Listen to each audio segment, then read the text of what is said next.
I guess the question you can always ask is, where do we go from here?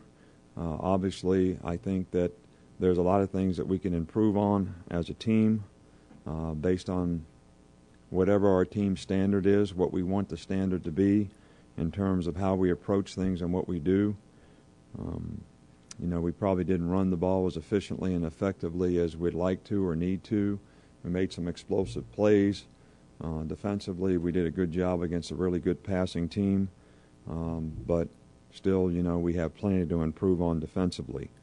I think that we got to continue to trust in our players and develop things that the players that we have can do the best so that we can be very productive on both sides of the ball and in the kicking game. So those are things that we're going to continue to work on. And, we had some outstanding performances in this last game. Trent Richardson, Frost of the Week, offensively, he and Marquise Mays, who not only did a good job making an outstanding big play, which everybody saw, but the guy plays with a lot of toughness and blocked really well and played well on special teams.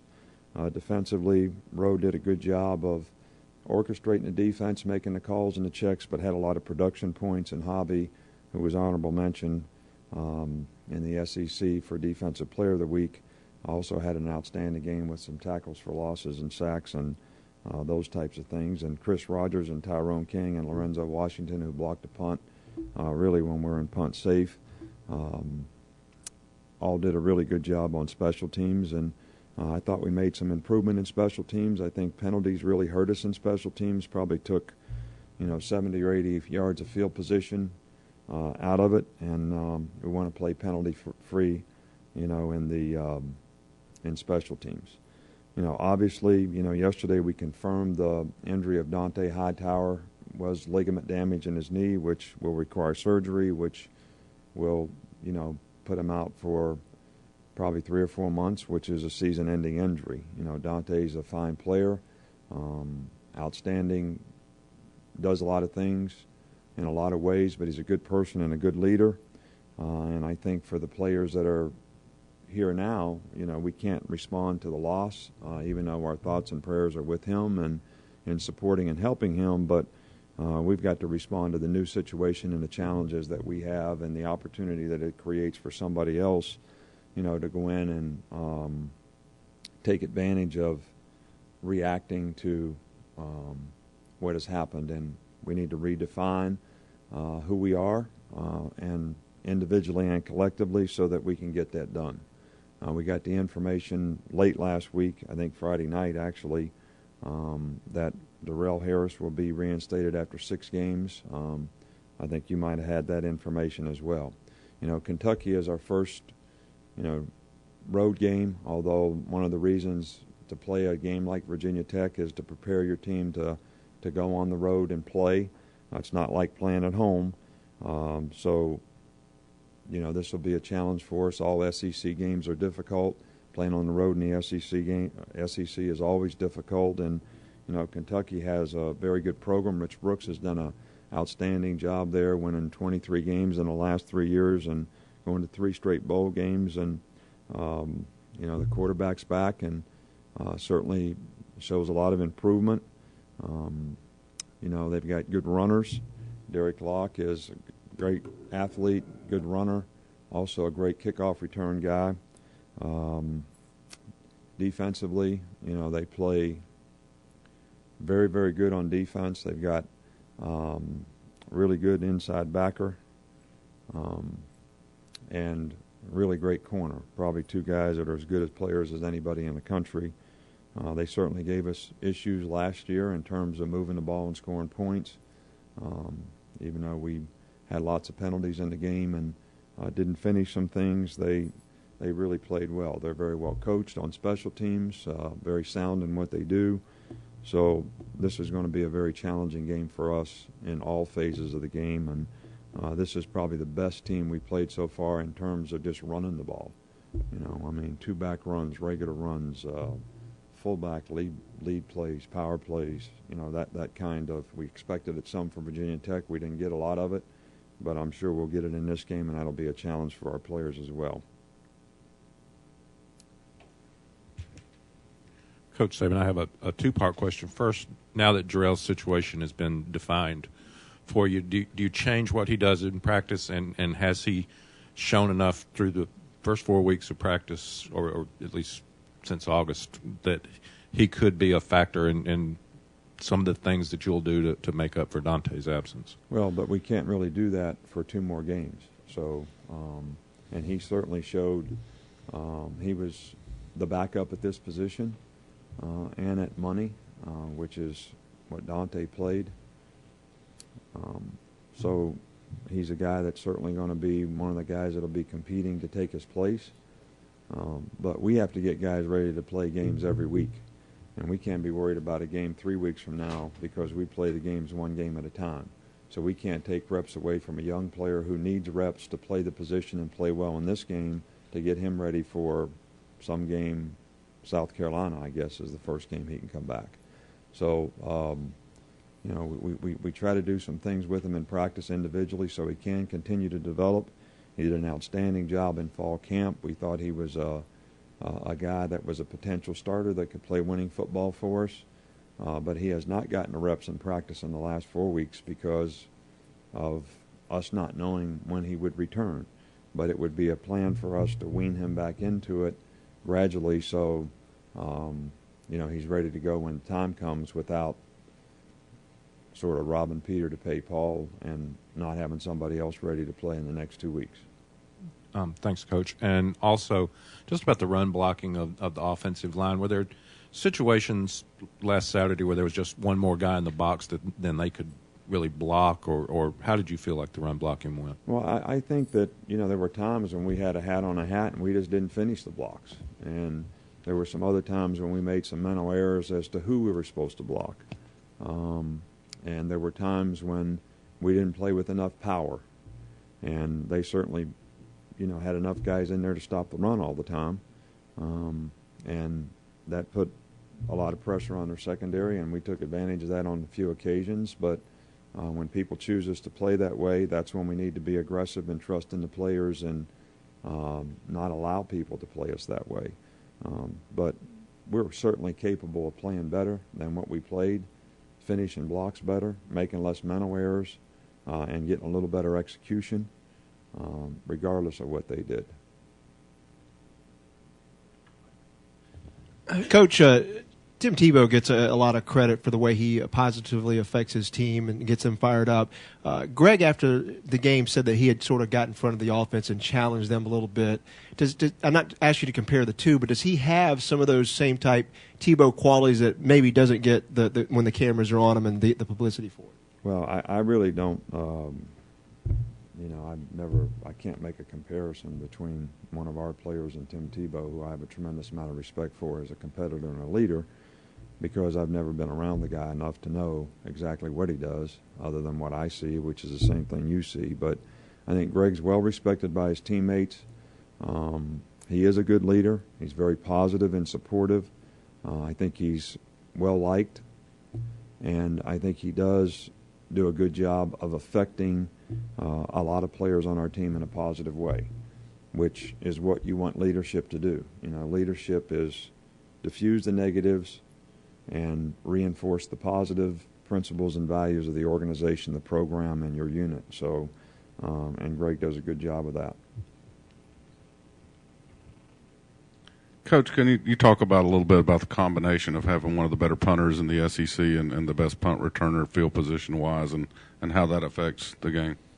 Well, you know, I've often said that, you know, when you accumulate 100 yards of field position, no matter how you get it, it usually equates into 6 points. And obviously when, you know, we have 100 yards in punt returns and our net punt is minimized because of good punting and good coverage and good protection. I think, you know, PJ's only really had one not-so-good punt all year, and that was in the last game, the first one. But other than that, you know, he's been really consistent, and we've had good coverage, and our net punt has been an advantage for us relative to how we've been able to return the ball on other people and how that changes field position. And, you know, in the last game, we negated 60, 70, 80 yards of returns by penalties. And whether they were good penalties or bad penalties, they were still penalties that got called, and we lost a lot of field position because of that, even though we were still successful in averaging over a first down on punt returns. Coach, an unprecedented amount of teams have fallen in the first 4 weeks in the top 25, which has thrust Alabama up in the national spotlight as well as your play and the team's play. Talk about the statement by a lot of people that Alabama has its destiny in its own hands, and kind of where you feel this team is at compared to maybe your expectations before the season. Well, I think everybody has their destiny in their own hands. Everybody in this room has it. I have it. Our players on our team has it. It's what you do with it. And obviously, there's a little part of human nature, the human condition or whatever, that can make it difficult to overcome adversity, but it also can make it very difficult to deal with success. And you got to have special type competitors who are never satisfied and always want to be better and do better, and they're not satisfied to win by 2 shots if they could have won by 7, and they're not satisfied to come in second if they could have come in first. And that burning desire to accomplish something, the passion that you have to do it is, and you got to do it on a consistent basis, not we're really ready to play this game and we're not ready to play the next game. And by the same token, you know, as coaches and as players, you can't become risk aversive, and you got to be aggressive, and you got to have an aggressive mindset and think that, oh, I don't want to mess up, so I'm going to play to keep from getting beat here. And then the next thing you know, the other team's more aggressive, and you're not playing your game and not doing the things that you need to do. And, you know, that's something that we certainly always try to guard against by being aggressive in how we approach things. But I think consistency and performance define success. And some people, it's a challenge for all of us, you know, to be able to find that consistency and not be relieved when we have a little success or win a game, and then we're up and down and not playing with the same type of consistency. And, you know, that's who you are. And you never know that until you do it and you go through it and you hit every circumstance that you can hit, up and down, and see how you respond to it. So I think your question is true of all of us. So it's just like what I said, you know, how we respond to every new situation will determine how much success we'll be able to have long term. Nick, you praised Kirby Smart after the game on Saturday. He's been on your staff 3 different places. What exactly does he contribute to your team here? Well, first of all, most of the guys that have been on my staff 3 different places have gone, you know, way overboard in terms of their loyalty and wanting to stay, because I'm supposed to be really hard to work for. So just on that, you know, I'm really thankful that Kirby sticks around. But, you know, Kirby has done a really good job. We hired Kirby at LSU when he had just coached maybe a year or something at Valdosta State and was actually a GA at Florida State. But he has done a really good job, and he's a hard worker, certainly understands our system and can apply it in the game, which I think is the part of it that a lot of people really overlook. You know, you can know a system and you can understand it and you can teach it, but there is a whole nother level to be able to go in the game and apply it where it's effective. And you know, he's been around, and he does a really good job of that, and I think it shows in how we play on the field. Also on McElroy, if he continues to post the numbers he's been posting, his name's going to start coming up more in the Heisman talk. Is it preposterous? Well, I haven't seen him out there playing and posting any of these numbers, so I think the players post numbers. I think he does a good job of coaching the players. He does a good job of putting our whole offensive staff, including Mac, who's the leader of that group, do a good job. And, you know, look, I want our coaches to have success. I want to help them be successful. And that's why they're assistant coaches. That's why they want to be coordinators. And when they do well, and I can say this about both of our guys want to win. All right, they don't care about the numbers. They're not worried about the stats. They're not worried about where they're ranked, because winning is what helps you get to the next place. You get hired because you had a successful team and the team won and that you played winning football, not that you posted the biggest numbers. Either way, either side of the ball. I talked to the players about this, and, I see that as self-indulgent behavior, and that's not something that we want in our organization, and it's not something that we have. So our guys are really good team guys. They're team first. They want to do what we need to do to win, and Mac's great about that. And he has done a really good job, and we have been successful on offense so far this year, but we have room to improve as a team in every area of our team. Is it out of the question to see the school put together a Heisman marketing campaign? I'm not concerned about that. Talk to this guy over here. That's what he gets paid for. For who are you talking about? For Mac or? Oh, well, I never thought about it. I don't think about things like that, but I'm kind of worried about playing well in this game. And to me, if you play well and you win, those kind of things seem to take care of themselves. So, and I know that, in this day and age, we're all concerned about how we market things and ourselves, but we're concerned about how well we do as a team, and I know Mac is as well, and I know Greg is, and I know everybody in the organization wants to do what we need to do to have success as a team.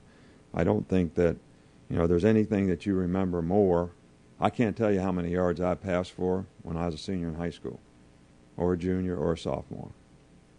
I can't tell you where we ranked in the Mid-American Conference when we won the MAC championship when I was a college player. I don't know the statistics. I don't know where we ranked when we won the national championship on offense or defense. But I sure do have a pretty good feeling about what the team accomplished. I still remember the sign that says state football champs in my little town in Monongah. Makes me proud when I go to that town. Only team that won the Mid-American at Kent State ever. That makes me proud. I don't know where we ranked on anything. I don't know who made All-American. I don't know who made All-Conference. I don't know any of that stuff. I just remember that we won the championship. And really, if you got a good team, that will be the thing they remember most. It's like Ronnie Lott said. You never feel better than when you sell out to the team. So... Coach, having read the rule, I'm still not 100% clear on this, but would it even be possible for Dante to get that year back, given that he's going to miss the rest of the way, or is he past that point already? Well, I think that's something that we'll look at down the road. Half the games in the first half of the season is the rule. But Dante has 2 years of eligibility beyond this, and, I think after that you decide with the player whether that's something that he wants to explore and do, or and that's when we would do it. So he held a pretty unique role in that defense, given all he could do. Does it change anything as far as trying to find someone to replace what he does, or is it going to be multiple people that you try to use for in the roles you had him in? I don't know that you can replace a guy that does all the things that he did. I think, we need different roles created by different people to do different things to make up for some of the things that Dante did. And how our players respond to that will certainly go a long way in how we continue to be able to play the kind of defense that will give us a chance to have success. Coach, you mentioned that Marquise Mays did a good job blocking on Saturday. Can you comment on does wide receiver blocking a lot of times make the difference in the longer runs, the touchdown runs, because they're blocking obviously the faster players? And along those lines, just talk about the importance of those guys, maybe overlooked a little bit because they're wide receivers. Well, I think that our guys have done a really good job blocking all year long. And I think that when you have a lot of explosive runs, long plays, it's because they make blocks. Marquise made a block on Mark's short pass that he caught and ran for a touchdown. That wouldn't have been a touchdown if he didn't make the block.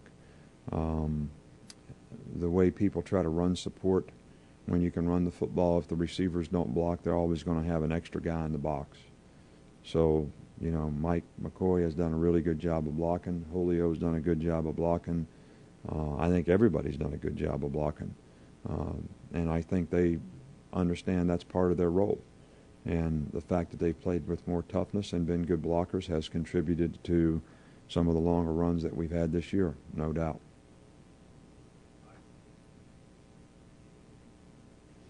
Coach, what is it about Javi that makes him such a good punt returner? And is it a personality type that to be able to do that kind of thing? Well, I think it's a combination of things. He's a great competitor, number one, and he has that burning desire that we talked about to be the best and to do well. And he's also got good judgment.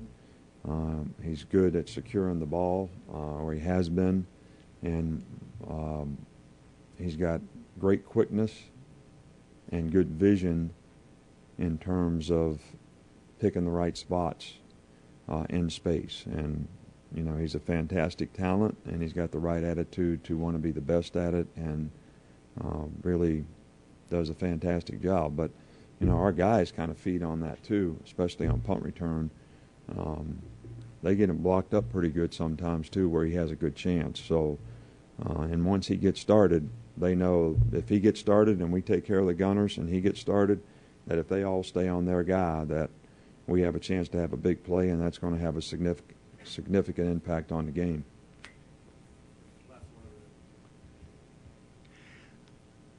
I wanted to know how you thought the linebackers did when they made that rotation, when Corey moved inside, when Courtney went to the jack, when Eric went to Sam. How did you assess their performance? Well, they did a good job, and you know, I don't know that we'll continue that way down the road. It'll be a part of what we do, but you know, there's other players who can contribute in roles. It was what we were prepared to do in that game. All right, so, and the guys did a good job. I mean, all three of those guys contributed, and I think it's their understanding of the system and their experience, you know, allowed them to do that. You know, Eric goes from one position to another. You know, Corey goes from one position to another. You know, really Courtney, who's the least experienced guy, ended up playing his position.